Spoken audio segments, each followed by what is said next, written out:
ಸ್ವಲ್ಪವಾಗಿ ಬಿತ್ತುವವನು ಪೈರನ್ನು ಸ್ವಲ್ಪವಾಗಿ ಕೊಯ್ಯುವನು, ಹೆಚ್ಚಾಗಿ ಬಿತ್ತುವವನು ಹೆಚ್ಚಾಗಿ ಕೊಯ್ಯುವನು.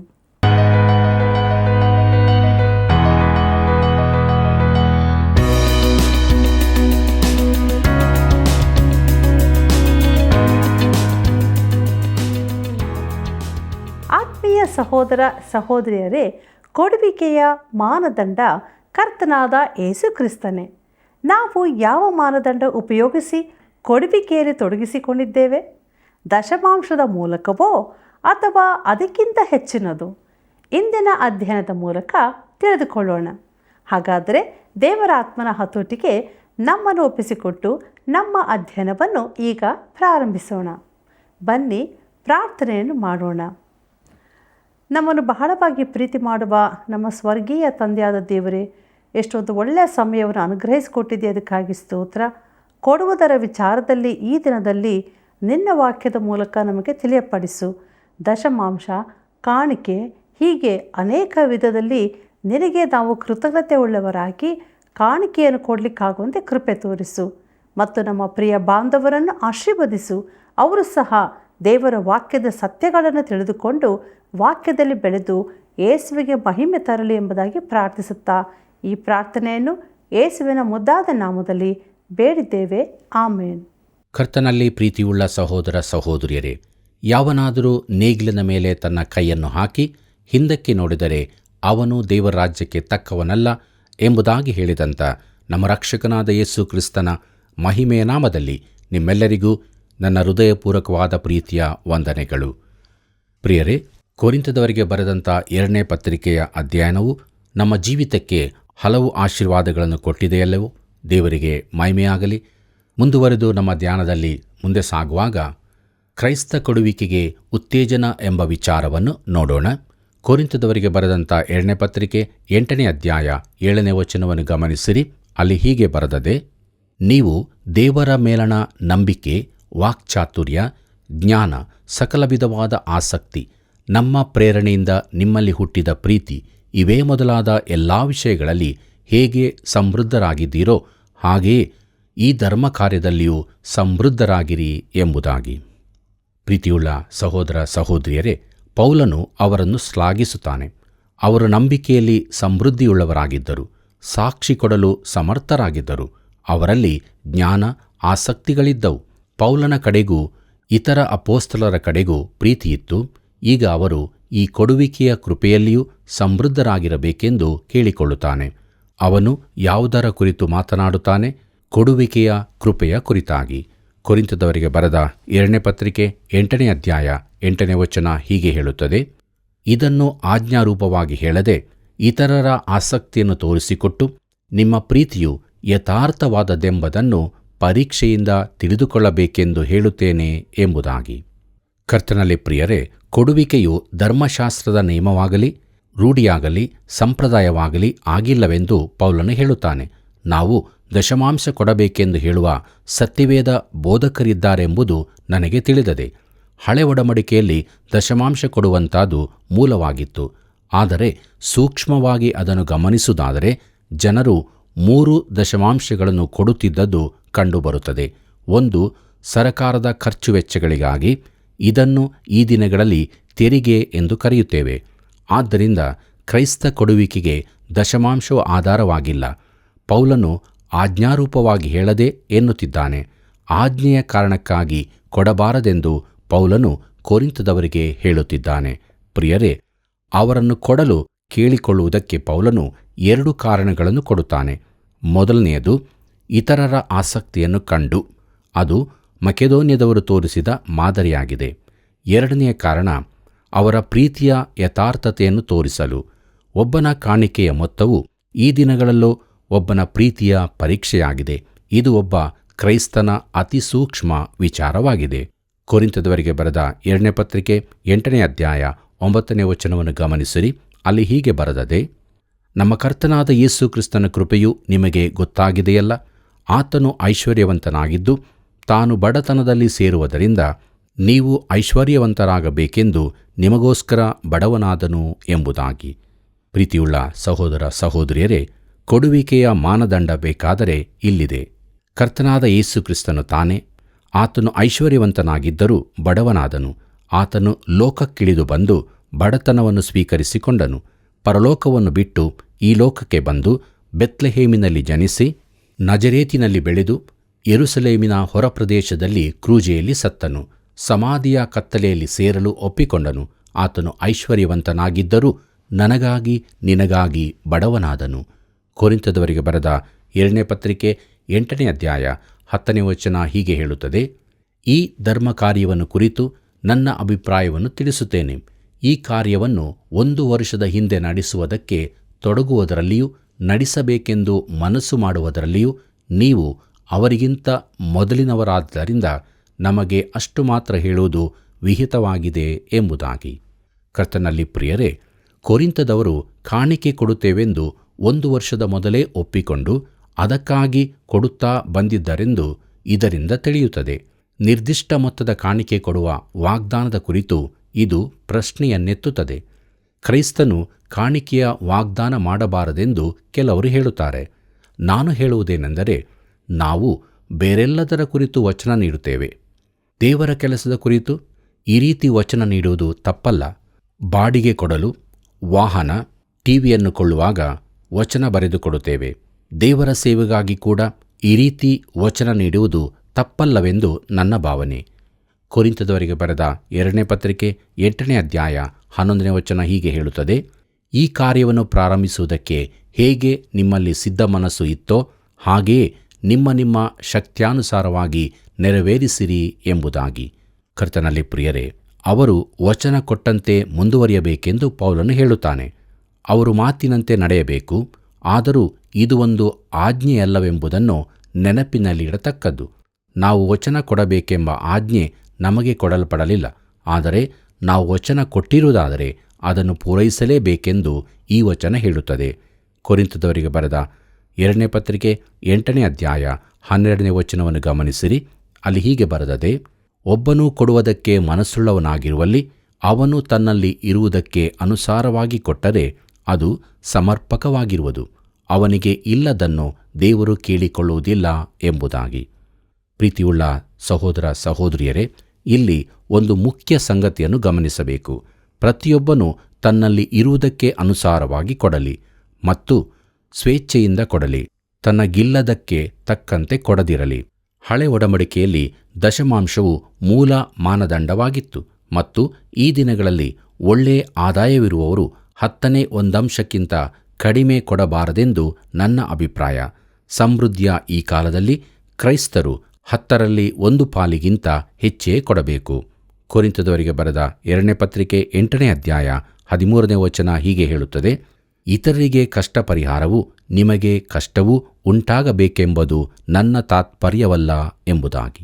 ಕರ್ತನಲ್ಲಿ ಪ್ರಿಯರೇ, ಪೌಲನು ಹೇಳುವುದೇನೆಂದರೆ ಯಾರ ಮೇಲೂ ಭಾರ ಹಾಕಬಾರದೆಂದು. ಕೊರಿಂಥದವರಿಗೆ ಬರೆದ 2ನೇ ಪತ್ರಿಕೆ 8ನೇ ಅಧ್ಯಾಯ 14ನೇ ವಚನವನ್ನು ಗಮನಿಸಿರಿ. ಅಲ್ಲಿ ಹೀಗೆ ಬರೆದದೆ: ಸಮಾನತ್ವವಿರಬೇಕೆಂಬುದೇ ನನ್ನ ತಾತ್ಪರ್ಯ. ಸದ್ಯಕ್ಕೆ ನಿಮ್ಮ ಸಮೃದ್ಧಿಯು ಅವರ ಕೊರತೆಯನ್ನು ನೀಗಿಸುತ್ತದೆ, ಮುಂದೆ ಅವರ ಸಮೃದ್ಧಿಯು ನಿಮ್ಮ ಕೊರತೆಯನ್ನು ನೀಗಿಸುವುದು. ಹೀಗೆ ಸಮಾನತ್ವ ಉಂಟಾಗುವುದು ಎಂಬುದಾಗಿ. ಪ್ರೀತಿಯುಳ್ಳ ದೇವಜನರೇ, ಒಂದು ವೇಳೆ ನಿನಗೆ ಉತ್ತಮ ವಾಹನ ದೊರಕಿರಬಹುದು, ಅಂದವಾದ ಮನೆ, ಒಳ್ಳೆಯ ಪೀಠೋಪಕರಣಗಳು ಮತ್ತು ಈಗಿನ ಸಂಸ್ಕೃತಿಗೆ ಅವಶ್ಯವೆನಿಸುವ ಎಲ್ಲ ಉಪಕರಣಗಳು ಇರಬಹುದು. ನೀನು ಕರ್ತನ ಕಾರ್ಯದಲ್ಲೂ ಪಾಲು ತೆಗೆದುಕೊಳ್ಳಬೇಕೆಂದು ಆತನು ಅಪೇಕ್ಷಿಸುತ್ತಾನೆ. ನೀನು ಒಂದು ವೇಳೆ ದಶಮಾಂಶ ಭಾಗದಲ್ಲೇ ತೃಪ್ತನಾಗಿರಬಹುದು. ಕೊಡಲು ಸಾಧ್ಯವಿರುವವರು ಕೊಡಲಿ, ಕೊಡಲಾರದವರ ಮೇಲೆ ಒತ್ತಾಯ ಹಾಕಬೇಡಿ. ಕೊರಿಂಥದವರಿಗೆ ಬರೆದ 2ನೇ ಪತ್ರಿಕೆ 8ನೇ ಅಧ್ಯಾಯ 15ನೇ ವಚನ ಹೀಗೆ ಹೇಳುತ್ತದೆ: ಬಹಳ ಕೂಡಿಸಿದವನಿಗೆ ಏನೂ ಹೆಚ್ಚಾಗಲಿಲ್ಲ, ಸ್ವಲ್ಪವಾಗಿ ಕೂಡಿಸಿದವನಿಗೆ ಏನೂ ಕಡಿಮೆಯಾಗಲಿಲ್ಲ ಎಂದು ಶಾಸ್ತ್ರದಲ್ಲಿ ಬರೆದಿರುವ ಪ್ರಕಾರವಾಗುವುದು ಎಂಬುದಾಗಿ.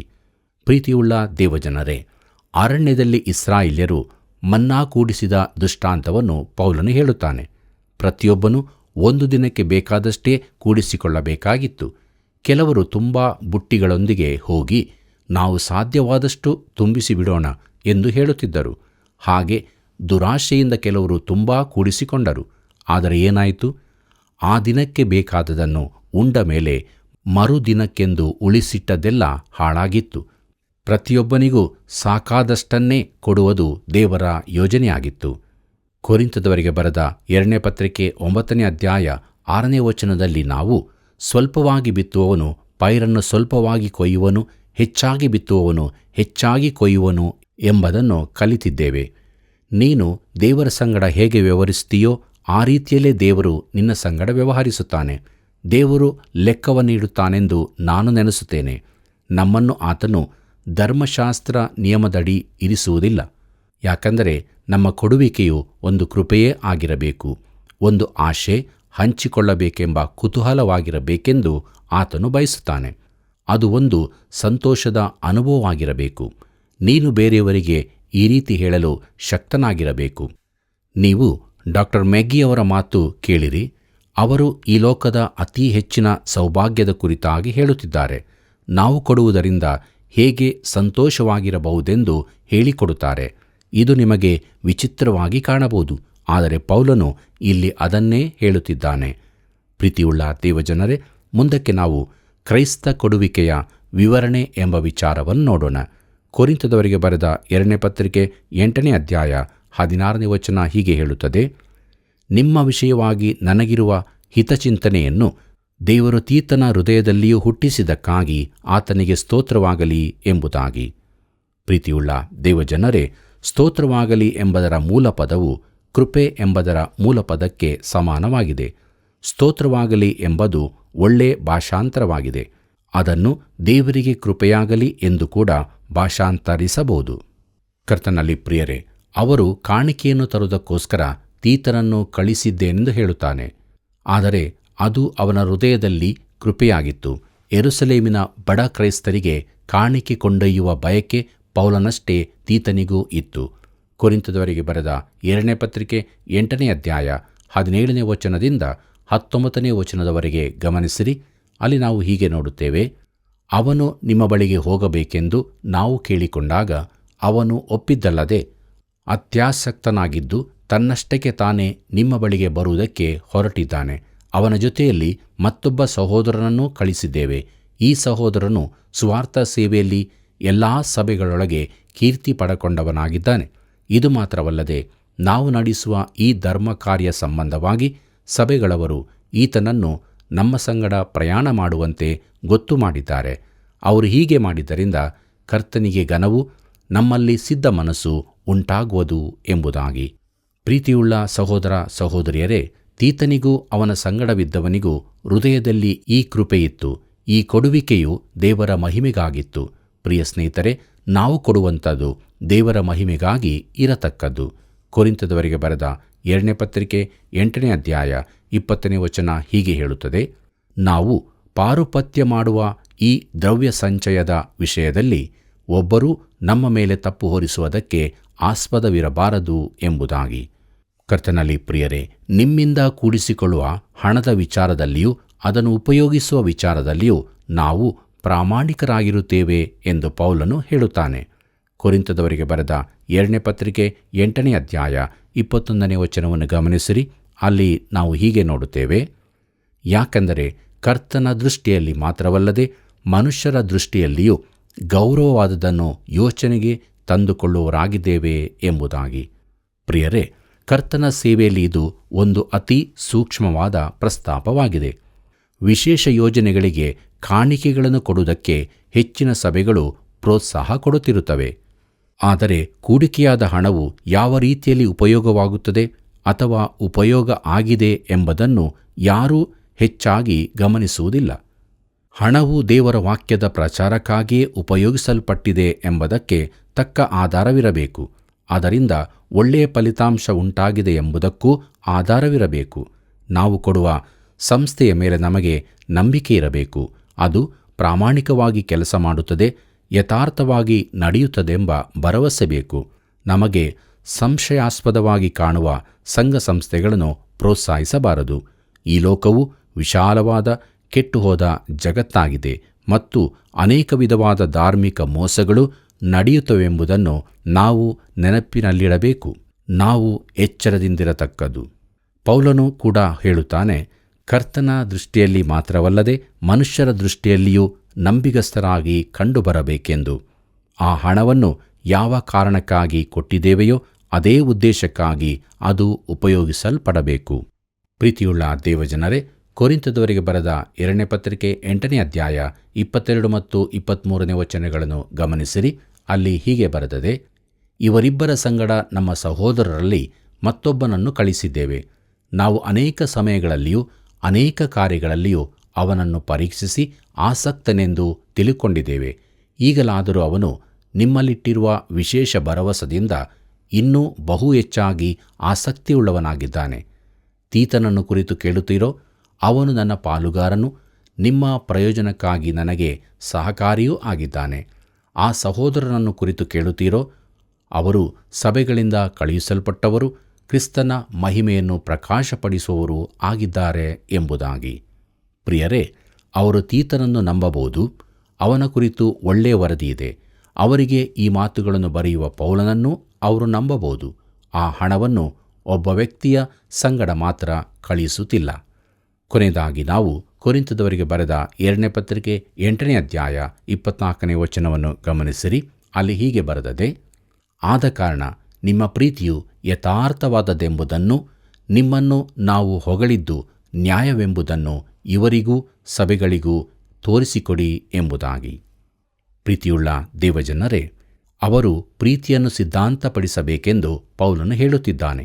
ಪ್ರಿಯ ಸ್ನೇಹಿತರೆ, ನೀವು ಯಥಾರ್ಥರಾಗಿರುವುದಾದರೆ ಕೇವಲ ಬಾಯಿ ಮಾತಿಗಿಂತ ಹೆಚ್ಚಿನದನ್ನು ತೋರಿಸುತ್ತೀರಿ. ಕೊಡುವಿಕೆಯು ಪ್ರೀತಿಯ ನಿಜವಾದ ತೋರಿಸುವಿಕೆಯಾಗಿದೆ.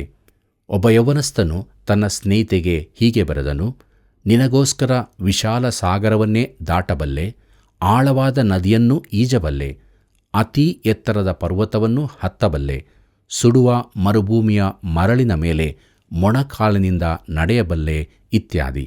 ಕೊನೆಯಲ್ಲಿ ಒಂದು ಸೂಚನೆ ಹೀಗೆ ಬರೆದನು: ಬುಧವಾರ ರಾತ್ರಿ ಮಳೆ ಬಾರದಿದ್ದರೆ ನಿನ್ನನ್ನು ನೋಡಲು ನಾನು ಬರುತ್ತೇನೆ ಎಂಬುದಾಗಿ. ಕರ್ತನಲ್ಲಿ ಪ್ರಿಯರೇ, ಈ ರೀತಿಯ ಕ್ರೈಸ್ತರು ತುಂಬ ಮಂದಿಯಿದ್ದಾರೆ. ನಾವು ಯೇಸುವನ್ನು ಹೇಗೆ ಎಷ್ಟಾಗಿ ಪ್ರೀತಿಸುತ್ತೇವೆಂದು ಕೊಚ್ಚಿಕೊಳ್ಳುತ್ತೇವೆ, ಆದರೆ ಆತನಿಗಾಗಿ ಹೆಚ್ಚಿನದನ್ನು ತ್ಯಾಗ ಮಾಡಲು ಸಿದ್ಧರಿರುವುದಿಲ್ಲ. ಕೊರಿಂಥದವರು ತಮ್ಮ ಪ್ರೀತಿಗೆ ಆಧಾರ ತೋರಿಸಬೇಕೆಂದು ಪೌಲನು ಅವರನ್ನು ಒತ್ತಾಯಿಸುತ್ತಿದ್ದಾನೆ. ಪ್ರೀತಿಯುಳ್ಳ ಸಹೋದರ ಸಹೋದರಿಯರೇ, ದೇವರ ವಾಕ್ಯವನ್ನು ನಾವು ಅಧ್ಯಯನ ಮಾಡಿದ್ದೇವೆ. ದೇವರಾತ್ಮನು ನಮ್ಮ ಸಂಗಡ ಮಾತನಾಡಿದ್ದಾನೆ. ನಮ್ಮ ಪ್ರೀತಿಗೆ ಆಧಾರ ಏನಿದೆ? ನಾವು ಮಾತನಾಡುವವರು ಮಾತ್ರ ಆಗಿದ್ದೇವೆಯೋ, ಅಥವಾ ದೇವರ ಪ್ರೀತಿಯನ್ನು ಅರಿತವರಾಗಿದ್ದುಕೊಂಡು ಆ ಪ್ರೀತಿಯನ್ನು ಕ್ರಿಯೆಯಲ್ಲಿ ತೋರಿಸುತ್ತಾ ಇದ್ದೇವೆಯೋ? ನಾವು ಪರೀಕ್ಷಿಸಿಕೊಳ್ಳೋಣವೇ? ದೇವರಾತ್ಮ ನಮ್ಮನ್ನು ಪ್ರೇರೇಪಿಸುವಾಗ ನಿಜವಾಗಿಯೂ ನಮ್ಮ ಪ್ರೀತಿಯು ಯಥಾರ್ಥ ಪ್ರೀತಿಯಾಗಿದ್ದುಕೊಂಡು ಇದರ ಮೂಲಕ ದೇವರಿಗೆ ಮಹಿಮೆಯಾಗಲಿ, ಇತರರು ಯೇಸು ಕ್ರಿಸ್ತನನ್ನು ಕಂಡುಕೊಳ್ಳುವಂತಾಗಲಿ. ಹೀಗಾಗುವಂತೆ ದೇವರು ತಾನು ನಮಗೆ ಸಹಾಯ ಮಾಡಿ ನಡೆಸಲಿ. ಕರ್ತನ ಕೃಪೆಯು ಸದಾ ನಿಮ್ಮ ಸಂಗಡ ಇರಲಿ. ಕ್ರೈಸ್ತ ಕೊಡುವಿಕೆಯು ದಶಮಾಂಶಕ್ಕೆ ಆಧಾರವಾಗಿಲ್ಲ. ಒಬ್ಬನ ಕಾಣಿಕೆಯ ಮೊತ್ತವು ಈ ದಿನಗಳಲ್ಲಿ ಒಬ್ಬನ ಪ್ರೀತಿಯ ಪರೀಕ್ಷೆಯಾಗಿದೆ. ಕರ್ತನ ದೃಷ್ಟಿಯಲ್ಲಿ ಮಾತ್ರವಲ್ಲದೆ ಮನುಷ್ಯರ ದೃಷ್ಟಿಯಲ್ಲಿಯೂ ನಾವು ನಂಬಿಗಸ್ತರಾಗಿ ಕಂಡುಬರಬೇಕು. ಆದುದರಿಂದ ನಮ್ಮ ಜೀವಿತದಲ್ಲಿ ಯಥಾರ್ಥವಾಗಿ ಜೀವಿಸಿ ದೇವರನ್ನು ಘನಪಡಿಸೋಣವೇ? ಪ್ರಿಯರೇ, ನೀವು ಮಾಡಿದ ಒಂದೊಂದು ಕಾರ್ಯಗಳಿಗಾಗಿ ಹೃದಯಪೂರ್ವಕವಾದಂಥ ವಂದನೆಗಳು. ಅನುದಿನವೂ ದೇವರ ಪ್ರೀತಿಯಲ್ಲಿ ಜೀವಿಸಿರಿ. ಇತರರು ಈ ಕಾರ್ಯಕ್ರಮ ವೀಕ್ಷಿಸುವಂತೆ ಪ್ರೋತ್ಸಾಹಿಸಿರಿ. ಮತ್ತೆ ಭೇಟಿಯಾಗೋಣ. ವಂದನೆಗಳು.